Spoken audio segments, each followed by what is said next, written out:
Ada cerita Nabi Isa. Jadi, Nabi siapa? Nabi Isa. Yes. Nah ini biar relate buat lo, My biar lo savior, dengerin my nih Lord, dengan benar. my Kok everything. bisa lo gak dapat cerita ini sehingga muncul pertanyaan itu? Apa? Ceritanya Nabi Isa itu pernah didatangi oleh satu orang. Lu ini kan hebat. Lu bisa menghidupkan orang yang sudah mati Ya. sebagai bagian dari pemberian Tuhan kepada lu. Nah kemudian Tuhan lu maha kuasa kan. Ya. Dengan segala kekuasaannya dia bisa melakukan apapun. Kemudian kata orang ini, bisa nggak lu lompat dari atas gunung itu dan Tuhan lu menyebabkan lu tidak mati atau tidak kenapa-kenapa. Oh, itu iblis yang nyamperin kalau nggak Nah, salah kan? ternyata itu iblis. Iblis, betul. Dan kata Nabi Isa, wahai makhluk terlaknat. Saya benerin posisi. Nih, suka ngomong jujur ini. Kata Nabi Isa, Ibnu. wahai makhluk terlaknat. Kata Nabi Isa, tugas Tuhan dan hak dia untuk menguji kita. Dan bukan tugas kita, bukan hak kita, bahkan keburukan kita kalau sok mau menguji Tuhan. Jadi pertanyaan itu seolah-olah mau menguji Tuhan. Bener. Dan tugas kita kepada Tuhan itu berprasangka baik. Dan memang dia maha baik gitu. Semua yang diberikan ya kalau nggak ujian karena kelakuan kita atau kelebihan yang wujudnya di mata kita seolah-olah kekurangan. Nih, Tuhan bilang, dia nanya kayak kemarin. Dip, kalau nikah beda agama tuh gimana? Ya itu di bawah pengetahuan dan kuasa Tuhan. Tapi Tuhan bilang nih ya, peraturan dari gua, nikah itu seagama. Kalau lu nikah seagama, lu akan gua bikin di akhirat nanti tetap berjodoh dengan keindahannya. Tapi kalau lu memilih enggak, ya udah terima resikonya. Tapi Tuhan kasih aturan tentang pernikahan itu bukan cuma soal agama ini dan itu. Gue pernah lagi Nah, nikah beda agama. nah itu. Ah, Tapi sekarang kan akhirnya gue bilang cinta itu punya kekuatan dahsyat. Nah, walaupun beda agama, kalau lu yakin pada kekuatan cinta, maka seperti yang terjadi pada Om Ded. Apaan maksudnya? Jadi lock-in. Oke, tapi di Quran tertulis nggak kalau emang manusia diciptakan dengan segala perbedaannya? Di Quran. Core Quran deh, gue pengen ngomong core di Quran. Suratul Hujurat tuh. Oke. Iya. ya itu. Isinya? Isinya? Ya bahwa lu diciptakan berbeda bangsa, berbeda suku, berbeda Agama? kelamin. Berbeda Enggak, agama? kalau berbeda agama, Tuhan bilang Tuhan bisa menciptakan satu agama. Lu dalam satu umat, satu keimanan. Tapi Tuhan biarkan itu menjadi ujian bagi lu. Karena kalau lu agama cuma diciptakan satu, Tuhan bisa bikin lu sholat seperti lu makan. Dibikin lapar, pasti lu sholat. Oke. Kalau lu lapar, pasti lu sholat. Tapi Tuhan ingin dia disembah itu karena pilihan secara tulus dan berdaulat. Bukan karena dipaksa. Kalau dipaksa buat apa? Ngapain gua sediain neraka dan surga?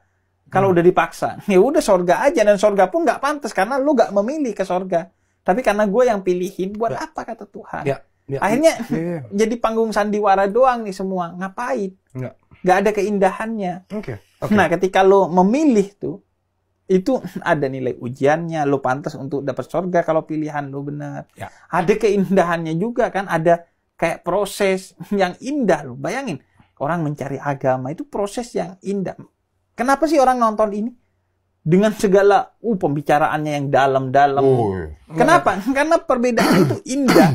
Ada proses yang lu jalani secara indah. Justru menurut gue ya, kalau lu stuck hanya di satu agama, nggak mau mempelajari agama lain, nggak mau melihat keindahan agama lain, nggak mau bertemu dengan orang yang berbeda agama, menurut gue bukan itu yang dikehendaki Tuhan. Ayo saling belajar satu sama lain. Pilihan itu kembali ke lu masing-masing gitu. Teman gue nih. Temen gue juga. Oh iya. Temen gue juga ini. Iya. Menurut lu fair nggak Om Ded? Mau pada Om Ded ya? Di tengah soalnya pas login. Iya, pas. Bagus banget brandingnya dia. Login. Kayak di tengah gitu, bisa kesini bisa kesana. Curang. Pokoknya yang dimana ada cuannya dia kesana ya. Nggak. Lu lihat angle-nya deh, bagus. Ayo. Nih. Lu percaya kan Tuhan Maha Kasih? Lu percaya dong Tuhan Maha Kasih, Maha Rahmat. Ini bukan Tuhan, ini bukan Tuhan. Iya. Jangan nunjuk lu punya Tuhan. Ini Habib, ini Habib. Lu percaya dong? Percaya. Lu percaya Tuhan Maha Kasih, Maha Penyayang, right? Lu percaya nggak kalau nanti Tuhan Maha Kasih kita di neraka dibakar, dipotong lidahnya? Fair enough nggak menurut lu Tuhan melakukan itu? Gini, ini jawaban gue sebagai orang awam aja ya. Iya, orang awam. Oke. Kalau Bang Habib katanya dia udah capek ngomong sama gue. Dia udah capek. Gue bisa jawab ini pakai psikologi loh. Nggak apa-apa, itu keahlian lo. Oke. Lock out lagi gue. Nggak apa-apa, kita lagi ngomong humanity dulu. Kalau secara psikologi gue Fair jawabnya nggak bisa fair apa nggak dong, kan Yeah. harus ada penjelasan. Secara psikologi gue jawabnya gini, love itu feeling atau action? Love itu, Feeling atau action? I think we can do both. Oke. Tapi kalau tidak ada actionnya bisa dibilang love nggak? Nggak. Nggak ya? Oke. Kalau self love, gue suka berdebat nih tentang self love. Ya. Misalnya ada orang, maaf obesitas nih Bi, tapi mengakunya self love, mencintai diri sendiri. Menurut gue salah. Emang. Kalau self love, misalnya gini, lu punya anak. Oh silakan, nggak apa-apa. Lu, Silakan. Silakan. Ntar lo, yang orang obesitas nggak tersinggung tuh barusan. Nggak harusnya. Loh, Makanya ini gue bahas. oke. Kalau lu punya anak, dia pulang pakai narkoba. Pulang pakai narkoba ya. Ya. Lu marahin, lu larang nggak? Larang dong. Larang marahin. Lu sayang nggak sama anak lu? Sayang. Kenapa lu marahin? Karena menurut gue tuh perbuatan yang merugikan lo dan Kalau gue sayang dia sama- obesitas sampai dia akhirnya diabetes nggak merugikan. merugikan. Harusnya dia ngelarang diri dia sendiri. Ya, agree. Itu baru self love. Setuju. Mau merubah sesuatu menjadi lebih baik. Gue setuju. Nah gitu.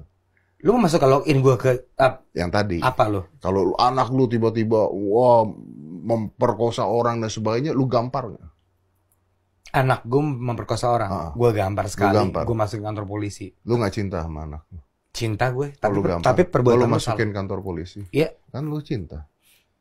Kantor polisi kan ibarat kata neraka Neraka. bagi dunia dia. Loh, kantor polisi kan sekarang polisi bisa. Wah nggak tahu saya polisi bisa apa. Enggak, kan polisi bisa ngobrol bentar. Bisa dong anak saya merkosa, nggak enak nih. Buktinya pajak kemarin minta damai.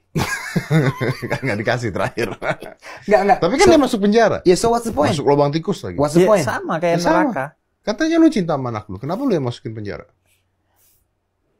Itu kan konteksnya manusia, human.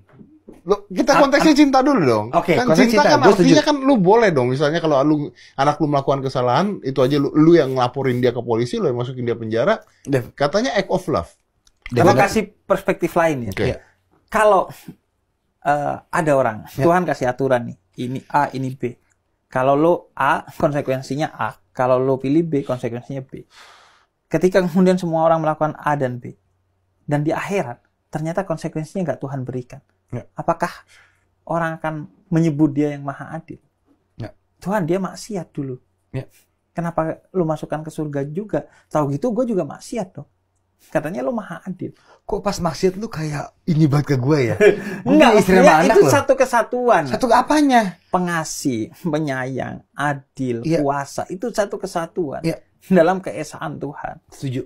Sehingga kalau Tuhan tidak masukkan ke neraka orang yang berbuat tidak adil di dunia, lalu di mana lagi keadilan itu akan tegak? Padahal di akhirat itu adalah hari di mana keadilan akan tegak setegak-tegaknya.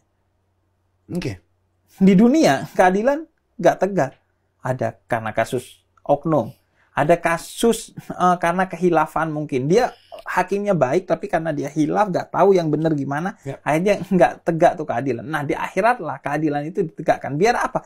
Biar orang yang baik nggak merasa ditipu oleh Tuhan. Itu salah satu aja selain yang disampaikan Om Ded tadi. Ya. Jadi ya udah yang baik dimasukin ke sorga, yang tidak baik dimasukin ke neraka. Itu pun neraka karena kasihnya Tuhan. Karena kenapa? Ketika lu selesai dengan semua kerak-kerak lu di dunia, lu dimasukin ke sorga nanti, asalkan tidak syirik ya. Dimasukin ke sorga.